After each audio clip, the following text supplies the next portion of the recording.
வணக்க நண்பர்களே. பொது தமிழை நம்ம சிலபஸ் படி பார்த்துட்ருக்கோம். புதிய புத்தகம், பழைய புத்தகம், டிஎன்பிசி, ப்ரீவியஸ் இயர் கொஸ்டின் இது அனைத்தையுமே கவர் பண்ணி பொது தமிழை நம்ம சிலபஸ் படி பார்த்துட்ருக்கோம். இந்த வீடியோக்குள்ளே போகிறதுக்கு முன்னாடி உங்களுக்கு நான் ஒரு 2 விஷயம் சொல்லிடுறேன். முதல் விஷயம், நீங்கள் ஒர்க் போயிட்டு படிக்கிறவங்களாகவோ அல்லது வீட்டில் சரியான நேரம் கிடைக்காமல் படிக்கிறவங்களாக இருந்தாலும் இந்த வீடியோவில் ஒரு வாட்ஸ்அப் நம்பர் கொடுப்போம். அந்த நம்பருக்கு நீங்கள் மெசேஜ் செய்து பொது தமிழுக்கான ஃப்ரீ பிடிஎஃப், சிலபஸ் வைஸ் உள்ள இந்த ஃப்ரீ பிடிஎஃப் மற்றும் கம்ப்ளீட் பிடிஎஃப்பை நீங்கள் பெற்றுக்கொள்ளலாம். வீடியோவை எங்கேயுமே ஸ்கிப் பண்ணிடாதீங்க, ஏன்னா வீடியோவில் வாட்ஸ்அப் நம்பர் கொடுப்போம். ரெண்டாவது விஷயம், நீங்கள் முழு நேரமாக தேர்வுக்கு படிக்கிற ஆளாக இருந்தால் எழுதி படிங்க. அதுதான் உங்களுக்கு ரொம்ப பயனுள்ளதாக இருக்கும். இந்த வீடியோவில் தமிழ் அறிஞர்களும் தமிழ் தொண்டும் என்ற தலைப்பில் 18வதாக தமிழர் வணிகம், தொல்லியல் ஆய்வுகள், கடற்பயணங்கள் என்ற ஒரு டாபிக் கொடுத்துருப்பாங்க. இந்த டாப்பிக்கின் கீழ் மொத்தம் 10 பாடம் இடம்பெறும். அதில் முதல் 4 பாடத்தை நம்ம பார்த்து முடித்து விட்டோம். தமிழர் வணிகம் என்ற தலைப்பின் கீழ் வருகின்ற அந்த முதல் 4 பாடத்தையும் நம்ம பார்த்து முடித்து விட்டோம். அதனுடைய வீடியோவை கீழே டிஸ்கிரிப்ஷனில் கொடுத்துருக்கோம், போய் செக் பண்ணி பார்த்துக்கலாம். இந்த வீடியோவில் கடற்பயணங்கள் என்ற தலைப்பின் கீழ் 2 பாடம் இடம்பெறும். அந்த 2 பாடத்தை தான் இந்த வீடியோவில் நம்ம பார்க்க போகிறோம். கடற்பயணங்கள் இது 9ஆம் வகுப்பு பழைய புத்தகத்தில் இடம்பெற்றுள்ளது. இந்த பாடம் 9ஆம் வகுப்பு பழைய புத்தகத்தில் இடம்பெற்றுள்ளது. முதல் பாயிண்ட் பாருங்கள். திரைக்கடல் ஓடியும் திரவியம் தேடு. திரைக்கடல் ஓடியும் திரவியம் தேடு என்று ஔவையார் அவர்கள் கூறியிருக்காங்க. ஔவையார் அவர்கள் இந்த பாடல் வரியை கூறியிருக்காங்க. திரைக்கடல் ஓடியும் திரவியம் தேடு. யாதும் ஊரே யாவரும் கேளி. இது புகழ்பெற்ற ஒரு வரி. யாதும் ஊரே யாவரும் கேளி. இந்த வரியை கூறியவர் கணியன் பூங்குன்றனார். கணியன் பூங்குன்றனார் தான் இந்த மேற்கொள்ள சொல்லியிருக்காங்க. யாதும் ஊரே யாவரும் கேளி. தமிழர்கள் பிற நாடுகளுக்கு கடற்பயணம் மேற்கொண்டதை முன்னீர் வழக்கம் என்று தொல்காப்பியம் கூறுகிறது. தமிழர்கள் பிற நாடுகளுக்கு கடற்பயணம் மேற்கொண்டதை முன்னீர் வழக்கம் என்று தொல்காப்பியம் கூறுகிறது. இந்த பாடல் வரிலாம் ஞாபகம் வச்சுங்க. அதே போல் கூறியது யாருன்னு தெரிஞ்சிருக்கணும். திரைக்கடல் ஓடியும் திரவியம் தேடு ஔவையார். யாதும் ஊரே யாவரும் கேளீர் கணியன் பூங்குன்றனார். முன்னீர் வழக்கம் தொல்காப்பியர் கூறியிருக்கார். கடற்பயணத்தை பற்றி தொல்காப்பியத்தில் பொருள் அதிகாரத்தில் இடம்பெற்றுள்ள பொருள் வழிப் பிரிவு விளக்குகிறது. பொருள் வழிப் பிரிவு இரு வகைப்படும். இது வந்து தொல்காப்பியம் கூறுகிறது. காலில் பிரிவு, களத்தில் பிரிவு என இரு வகைப்படும். காலில் பிரிவுனா தரைவழி பிரிதல், களத்தில் பிரிவுனா நீர்வழி பிரிதல். இது தொல்காப்பியம் விளக்குகிறது. அடுத்த பாயிண்ட் பாருங்கள். ஏலம், லவங்கம், இஞ்சி, மிளகு இந்த பொருள்கள் எல்லாம் மேற்காசிய நாடுகளில் நல்ல விலைக்கு விற்கப்பட்டன. இதெல்லாம் தமிழகத்தில் விளைந்த பொருள்கள். இது மேற்காசிய நாடுகளில் நல்ல விலைக்கு விற்கப்பட்டுள்ளது. பிற நாட்டுவர் உள்ளத்தை கவர்ந்த தமிழ்நாட்டு பொருட்கள் பாருங்கள். வெளிநாட்டுவரின் உள்ளத்தை கவர்ந்த தமிழ்நாட்டு பொருட்கள். முத்து, பவளம், ஆரம், அகில், வெண்துகில், சங்கு இதெல்லாமே வெளிநாட்டுவர்களின் உள்ளத்தை கவர்ந்த தமிழ்நாட்டில் இருந்த பொருட்கள். தமிழர்கள் கிரேக்கரையும் ரொமானியரையும் யவனர் என அழைத்திருக்காங்க. கிரேக்கரையும் ரொமானியரையும் தமிழர்கள் எவ்வாறு அழைத்தார் கேட்டாங்கன்னா யவனர் என்று. பெருங்கப்பல்களை கட்டுபவர்கள் களம் செய் கம்மியர் என அழைக்கப்பட்டுள்ளார்கள். கப்பல்களை கட்டுபவர்கள் எவ்வாறு அழைக்கப்பட்டாங்கன்னா களம் செய் கம்மியர். 4 பக்கமும் நீர் நிரம்பிய கழனிகள் உள்ளன. அதன் நடுவில் தனியாக மதிலோடு கூடிய அரசனது கோட்டை உள்ளது. 4 பக்கமும் நீர் நிரம்பிய கழனிகள், அதன் நடுவில் தனியாக மதிலோடு கூடிய அரசனது கோட்டை. இக்கோட்டையின் தோற்றமானது நடுக்கடலில் செல்லும் கப்பலுக்கு உவமையாக புறநானூறு நூலில் கூறப்பட்டுள்ளதாம். இந்த தோற்றம் எந்த நூலில் கூறப்பட்டதுன்னா புறநானூற்று நூலில் கூறப்பட்டுள்ளது. கடலை குறிக்கும் வேறு பெயர்கள் ஆழி, ஆர்கலி, முன்னீர், வாரணம், பவ்வம், பறவை, புணரி. முக்கியமான இதெல்லாம் கடலை குறிக்கும் வேறு பெயர்கள் ஆழி, ஆர்கலி, முன்னீர், வாரணம், பவ்வம், பறவை, புணரி. அடுத்து பாருங்கள். மரக்கலத்தை குறிக்கும் வேறு பெயர்கள் கப்பல், களம், கட்டுமரம், நாவாய், படகு, பரிசில், புனை, தோணி, தெப்பம், திமில், அம்பி, வங்கம், மிதவை, பறை, ஓடம் இதெல்லாமே மரக்கலத்தை குறிக்கக்கூடிய வேறு பெயர்கள். கடலில் செலுத்தப்பட்ட பெரிய கப்பல்கள் நாவாய் என அழைக்கப்பட்டுள்ளது. நாவாய் வந்து பெரிய கப்பலின் பெயராக இருந்துள்ளது. நாவாய் பெரிய கப்பலினுடைய பெயராக இருந்துள்ளது. புகார் நகரத்தில் நிறுத்தப்பட்ட நாவாய்கள் அலைகளால் அலைப்புரண்டு தறியில் கட்டுப்பட்ட யானை அசைவது போல் அசைந்தன. அவற்றின் உச்சில் கொடிகள் அசைந்து ஆடின என பட்டினப்பாலை நூல் கூறுகிறதாம். புகார் நகரத்தில் நிறுத்தப்பட்டுள்ள நாவாய்களை பற்றி இந்த பட்டினப்பாலை நூல் குறிப்பிடுகிறது. முசிறி சேரர்களுடைய துறைமுகமாக இருந்திருக்கு. இந்த முசிறியில் சுள்ளி எனும் பெரியாற்றில், ஆருடைய பெயர் பாருங்க, சுள்ளி எனும் பெரியாற்றில் யவனர்களின் மரக்கலங்கள் ஆற்று துறைகள் கலங்கி போகும்படி நின்றன. முசிறியில் சுள்ளி எனும் பெரியாற்றில் யவனர்களுடைய மரக்கலங்கள் ஆற்று துறைகளை கலங்கி போகும்படி நின்றிருக்கு. யவனர்கள் பொன்னை சுமந்து அதற்கு ஈடாக மிளகை ஏற்றி சென்றனர் எனும் செய்தியை அகநானூற்று நூல் கூறுகிறது. யவனர்கள் தங்கத்தை சுமந்து அதற்கு ஈடாக மிளகை பெற்ற செய்தியை அகநானூறு கூறுகிறது. அடுத்து கொற்கை பாண்டியர்களுடைய துறைமுகமாக இருந்தது. இருந்துள்ளது. கொற்கை துறைமுகத்தில் முத்துக்குளித்தல் மிக சிறப்பாக நடந்ததை வெனிசு நாட்டு அறிஞர் மார்கோ போலோ குறிப்பிட்டிருக்கிறார். கொற்கை துறைமுகத்தில் முத்துக்குளித்தல் மிக சிறப்பாக நடந்ததை வெனிசு நாட்டு அறிஞர் மார்கோ போலோ குறிப்பிட்டிருக்கிறார். கொற்கை துறைமுகத்தில் ஏற்றுமதி பொருட்களில் முதல் இடம் பிடித்த பொருள் இந்த முத்து. ஏற்றுமதியில் முதல் இடம் முத்து பிடித்திருந்துள்ளது. கொற்கை முத்தின் சிறப்பை மதுரை காஞ்சியும் சிறுபானாற்றுப்படை நூல் கூறுகிறது. கொற்கை முத்தின் சிறப்பை மதுரை காஞ்சி நூலும் சிறுபானாற்றுப்படை நூலும் கூறுகிறது. விளைந்து முதிர்ந்த விழுமுத்து என மதுரை காஞ்சி நூல் குறிப்பிடுகிறது. விளைந்து முதிர்ந்த விழுமுத்து என்று குறிப்பிடும் நூல் மதுரை காஞ்சி. காவிரி பூம்பட்டினம் சோழர்களுடைய துறைமுகம். பழந்தமிழகத்தின் வணிகப் பொருட்களை பற்றிய குறிப்புகள் பட்டினப்பாலை, மதுரை காஞ்சி இந்த 2 நூல்களிலும் அதிகமாக காணப்படுகிறதாம். பழந்தமிழகத்தின் வணிகப் பொருட்களை பற்றிய குறிப்புகள் பட்டினப்பாலை, மதுரை காஞ்சி இந்த நூல்களில் காணப்படுகிறது. தமிழகப் பொருட்கள் சீனத்தில் விற்கப்பட்டுள்ளது. சீனத்திலிருந்து தமிழகத்திற்கு இறக்குமதி செய்யப்பட்ட பொருட்கள் பட்டும் சர்க்கரையும் இருந்துள்ளது. பட்டும் சர்க்கரையும் சீனத்திலிருந்து தமிழகத்திற்கு விற்பனை செய்யப்பட்டுள்ளது. எதுனா பட்டும் சர்க்கரையும். கரும்பு பயிர் அதியமானின் முன்னோர் காலத்தில் சீனாவிலிருந்து கொண்டு பயிரிடப்பட்டுள்ளது. அப்போது கரும்பு பயிரின் பூர்வீகமாக சீனா இருந்துள்ளது. கரும்பு பயிர் அதியமானின் முன்னோர் காலத்தில் தான் சீனாவிலிருந்து தமிழகத்திற்கு கொண்டு வரப்பட்டுள்ளது. அவ்வளோதான் நண்பர்களே, இந்த பாடம் பார்த்து முடிச்சிட்டோம். மறுபடியும் ஒரு டைம் நம்ம ரிவிஷன் பண்ணிடலாம்.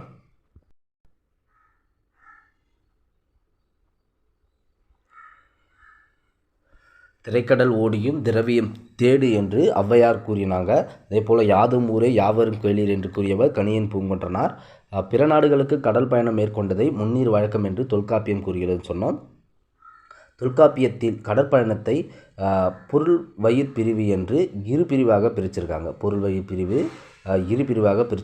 காலில் பிரிவு, களத்தில் பிரிவு. காலில் பிரிவுனா தரைவழி பிரிதல், களத்தில் பிரிவுனா நீர்வழி பிரிதல் என பிரிச்சிருக்காங்க.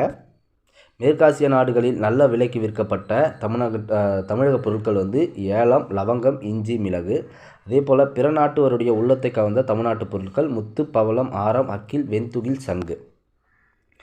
தமிழர்கள் கிரேக்கரையும் ரொமானியரையும் எவ்வாறு அழைத்தார்னா யவனர்கள் என்று அழைத்திருக்காங்க. பெருங்கப்பலை கட்டுபவர்கள் களம்சை கம்மியர் என்று அழைக்கப்பட்டனர். 4 பக்கமும் நீர் நிரம்பிய கயனிகள், அதன் நடுவில் தனியாக மதிலோடு கூடிய அரசனது கோட்டை. இந்த தோற்றமானது நடுக்கடலில் செல்லும் கப்பலுக்கு உவமையாக புறநானூற்று நூலில் கூறப்பட்டுள்ளது. இந்த தோற்றம் புறநானூற்று நூலில் கூறப்பட்டுள்ளது. கடலை குறிக்கும் வேறு பெயர்கள் என்ன பார்த்தோம்? ஆழி, ஆர்கலி, முன்னீர், வாரணம், பவ்வம், புறவை, புணரி.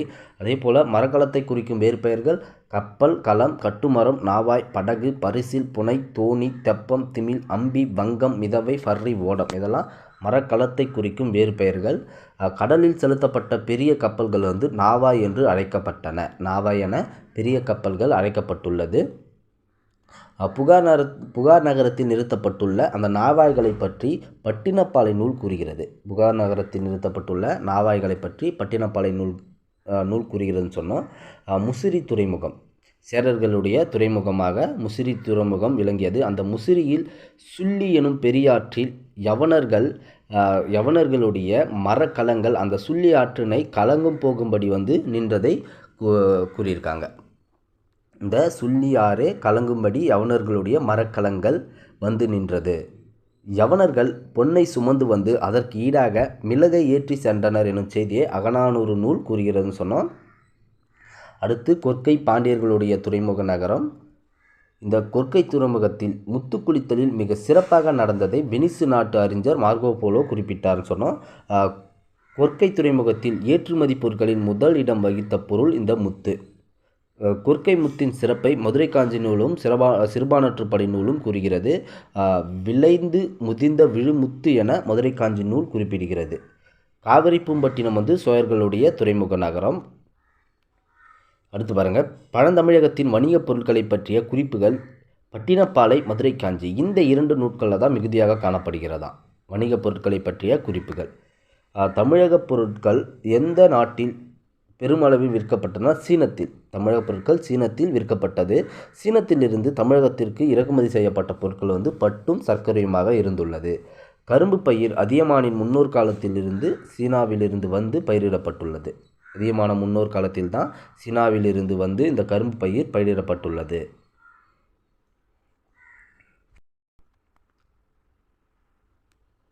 அடுத்த படம் பாருங்கள், தமிழரின் கப்பற்கலை. இது 7ஆம் வகுப்பு புதிய புத்தகத்தில் இடம்பெற்றுள்ளது.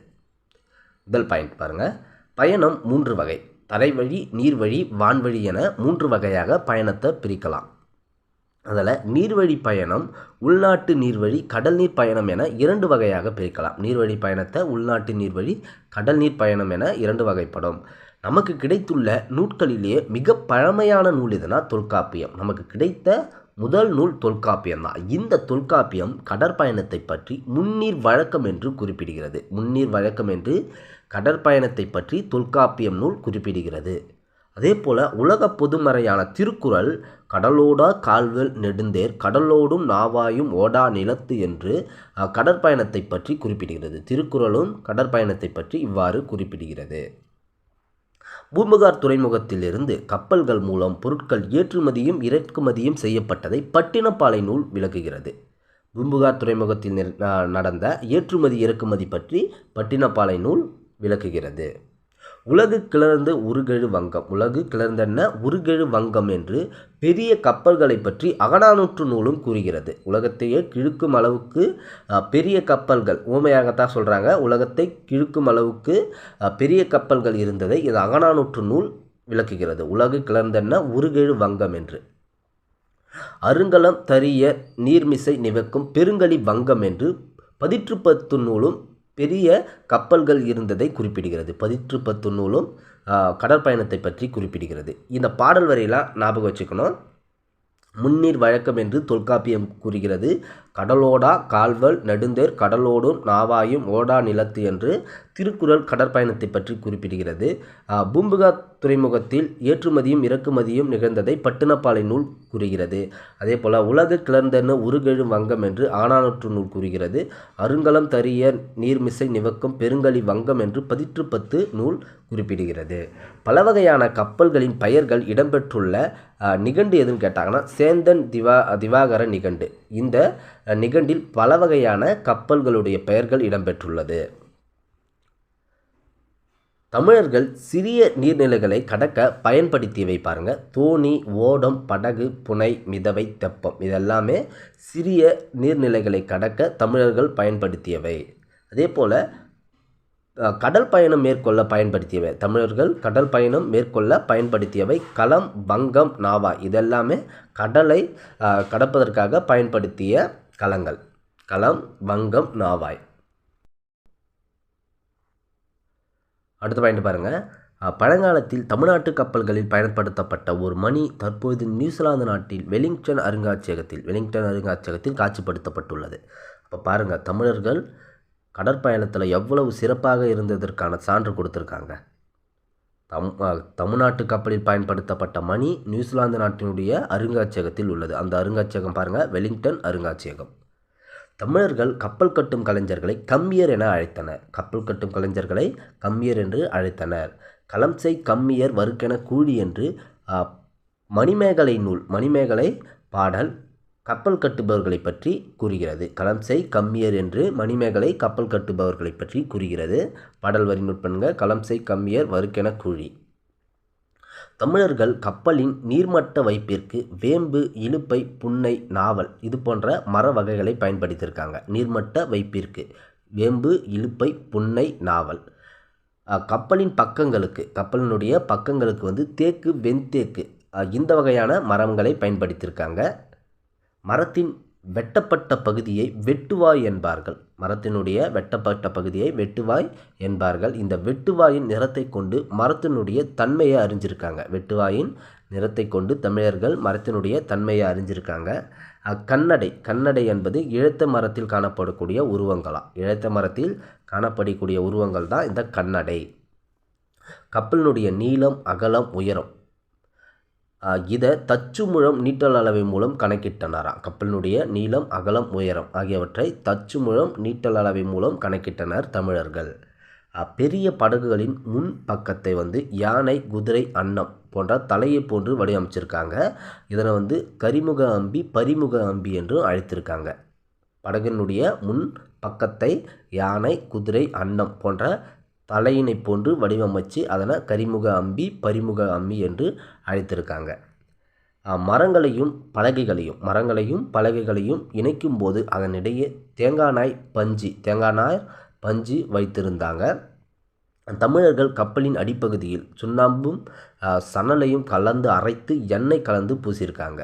கப்பலினுடைய அடிப்பகுதியில் தமிழர்களின் கப்பல் பழுதடையாமல் உழைத்ததைக் கண்டு மார்க்கோ போலோ வியந்து பாராட்டியிருக்காரு. கடற்பயணி மார்க்கோ போலோ தமிழர்களுடைய கப்பல் பழுதடையாமல் உழைப்பதை வியந்து பாராட்டியிருக்காரு. அதே போல் மரத்திலான ஆணிகளை பயன்படுத்தியிருக்காங்க. அதற்கு தொகுதி என்று பெயரிட்டிருக்காங்க. மரத்திலான ஆணிகளை தொகுதி என்று அழைத்திருக்காங்க தமிழர்கள். அடுத்த பாயிண்ட் பாருங்கள். ஆங்கிலேயர்கள் கட்டிய கப்பல்களை 12 ஆண்டுகளுக்கு ஒரு முறை பழுது பார்க்க வேண்டும். ஆனால் தமிழர் கட்டிய கப்பல்களை 50 ஆண்டுகள் ஆனாலும் பழுது பார்க்க வேண்டிய அவசியமில்லை என்று வாக்கர் என்ற அறிஞர் கூறியிருக்கார். வாக்கர் என்ற அறிஞர் தமிழர்களுடைய கப்பல்களை 50 ஆண்டுகள் ஆனாலும் பழுது பார்க்க வேண்டியதில்லை என்று கூறியிருக்காரு.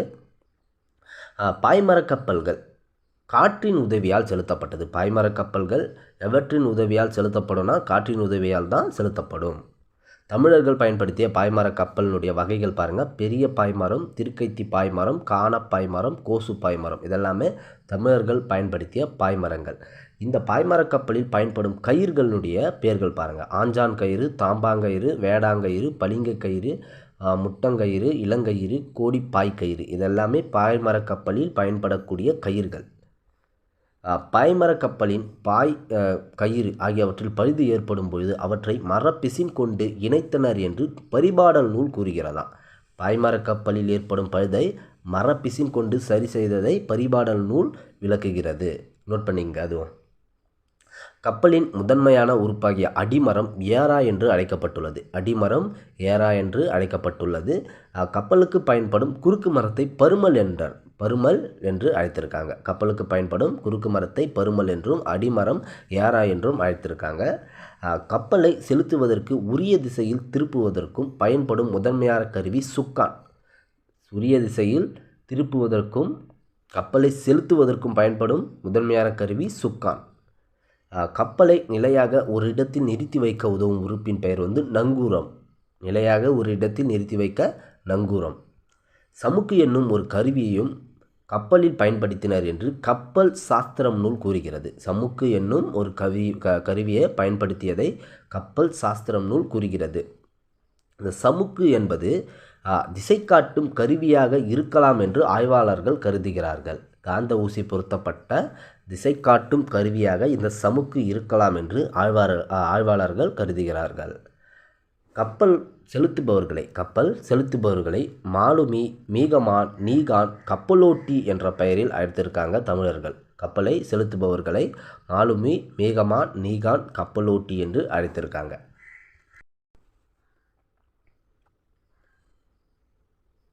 கப்பலை செலுத்துபவர்களை பற்றி புறநானூற்று பாடலில் வெண்ணி குவைத்தியார் பாடியிருக்காங்க பாருங்கள். நளியிரு முன்னீர் நாவாய் ஓட்டி வழி தொழில் என்று புறநானூற்று பாடலில் வெண்ணி குவைத்தியார் கப்பல் செலுத்துபவர்களை பற்றி பாடியிருக்காங்க. கடலில் செல்லும் கப்பல்களுக்கு துறைமுகம் இருக்கும் இடத்தை காட்டுவதற்காக அமைக்கப்படுவது தான் கலங்கரை விளக்கம். கலங்கரை விளக்கம் உயரமான கோபுரத்தின் உச்சியில் ஒளி வீசும் விளக்கினை கொண்டுள்ளது. ஒளி வீசும் விளக்கினை கொண்டது இந்த கலங்கரை விளக்கம். களம் என்பதன் பொருள் கப்பல், கரைதல் என்பதன் பொருள் அழைத்தல். களம் என்பதற்கான பொருள் கேட்டாங்கன்னா கப்பல், கரைதல் என்பதற்கான பொருள் அழைத்தல். பெரிய கப்பலில் வரும் பொருட்களை தோணிகள் மூலம் கரைக்கு கொண்டு வந்தனர் என்ற செய்தி புறநானூற்று பாடலில் இடம்பெற்றிருக்கு. அந்த பாடல் வரி பாருங்கள். களம் தந்த பொற்பரிசும் கழித்தோணியால் கரை சேரும். களம் தந்த பொற்பரிசும் கழித்தோணியால் கரை சேரும் என்று புறநானூற்று பாடல் கூறுகிறது. பெரிய கப்பலில் வந்த பொருட்களை சிறிய தோணிகள் மூலம் கரைக்கு கொண்டு வந்தனர் என்ற செய்தியை இந்த பாடல் வரிகள் மூலம் புறநானூறு கூறுகிறது. தமிழர்கள் சிறிய நீர்நிலைகளை கடக்க பயன்படுத்தியது எது? ஓடம். தொல்காப்பியம் கடல் பயணத்தை எவ்வாறு அழைத்ததுனா முன்னீர் வழக்கம் என்று கூறியது. தொல்காப்பியம் கடற்பயணத்தை முன்னீர் வழக்கம் என்று கூறியது. கப்பலை உரிய திசையில் திருப்புவதற்கு பயன்படும் கருவி எதுனா சுக்கான். இதெல்லாம் பார்த்தோம் புக் பேக் கொஸ்டின். கப்பலை உரிய திசையில் திருப்புவதற்கு பயன்படும் கருவி சுக்கான். கப்பல் கட்டுவதற்கு பயன்படும் மர ஆணிகள் தொகுதிகள் என்று அழைக்கப்பட்டன. கப்பல் ஒரு இடத்தில் நிலையாக நிற்க உதவுவது நங்கூரம். இழைத்த மரத்தில் காணப்படும் உருவங்கள் டேஸ் என குறிக்கப்படும்னா கண்ணடை. இழைத்த மரத்தில் காணப்படும் உருவங்கள் கண்ணடை என குறிக்கப்படும். அடுத்து பாருங்கள், ஒரு முக்கியமான பாயிண்ட். பழந்தமிழர்கள் ஆமைகளை வழிகாட்டிகளாக பயன்படுத்தி கடல் பயணம் செய்திருக்கலாம் எனும் ஒரு கருத்து உள்ளதாம். ஆமைகளை வழிகாட்டியாக தமிழர்கள் பயன்படுத்தியிருக்கலாம் என்ற ஒரு கருத்து இருக்காம். அவ்வளோதான் நண்பர்களே, இந்த படத்தையும் நம்ம பார்த்து முடித்தோம். இதையும் ஒரு டைம் நம்ம ஃபஸ்ட்டாக ரிவிஷன் பண்ணிடலாம்.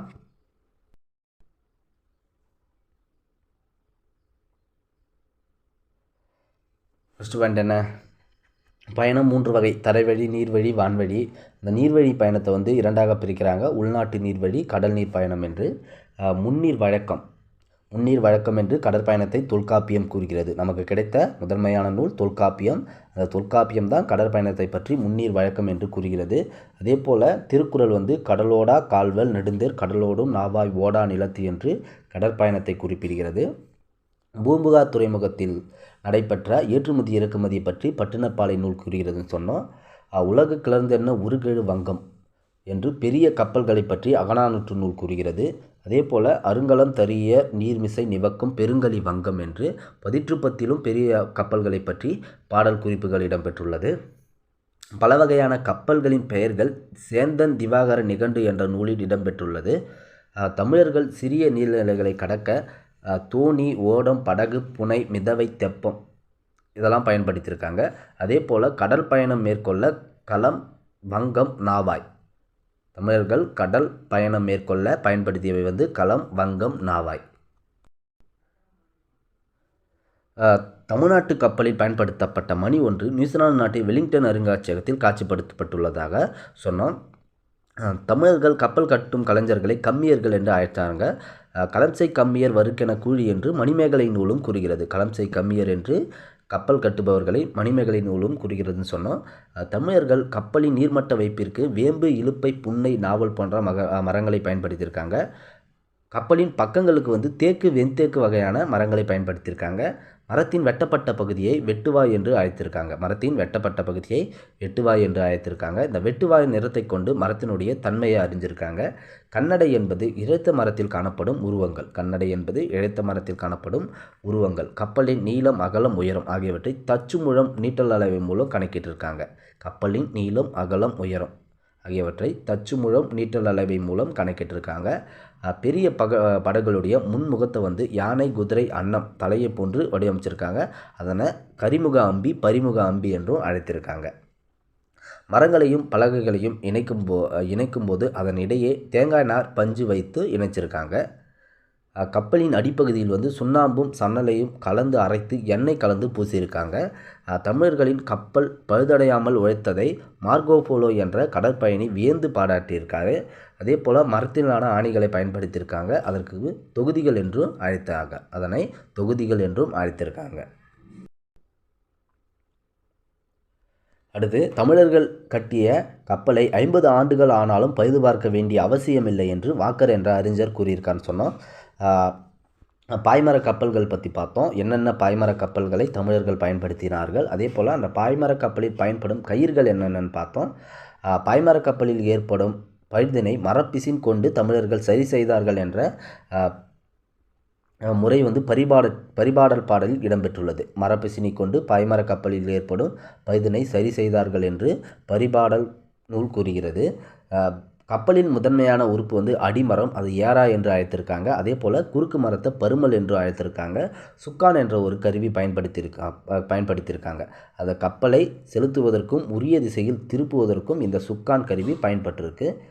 நங்கூரம், கப்பலை நிலையாக ஒரு இடத்தில் நிறுத்தி வைக்க இந்த நங்கூரம் பயன்பட்டிருக்கு. சமுக்கு என்னும் ஒரு கருவியை பயன்படுத்தியிருக்காங்க. இந்த செய்தி வந்து கப்பல் சாஸ்திரம் என்ற நூலில் கூறப்பட்டுள்ளது. இந்த சமுக்கு வந்து திசை காட்டும் கருவியாக இருக்கலாம் என்று கருதுகிறாங்க அறிஞர்கள். கப்பலை செலுத்துவர்களை வந்து மாலுமி, மிகமான், நீகான், கப்பலோட்டி என்ற பெயரில் அழைச்சிருக்காங்க. கப்பல்களை செலுத்துபவர்களை புறநானூற்று பாடலில் வெண்ணி குயத்தியார் நலியிரு முன்னீர் நாவாய் ஓட்டி வழித்தொழில் என்று கூறுறாங்கன்னு சொன்னோம். அதே போல் கலங்கரை விளக்கணம் என்னன்னு பார்த்தோம். களம் என்பதன் பொருள் கப்பல், கரைதல் என்பதன் பொருள் அழைத்தல் என்று சொன்னோம். பெரிய கப்பலில் வரும் பொருட்களை தோணிகள் மூலம் கரைக்கு கொண்டு வந்தனர் என்ற செய்தியை புறநானூற்று பாடல் கூறுகிறது. களம் தந்த பொற்பரிசியும் கழித்தோணியால் கரை சேர்க்கும் என்று புறநானூற்று பாடல் வரியில் பார்த்தோம். தமிழர்கள் சிறிய நீர்நிலைகளை கடக்க பயன்படுத்தியது ஓடம். அதே போல் தொல்காப்பியம் கடற்பயணத்தை முன்னீர் வழக்கம் என்று கூறுகிறது.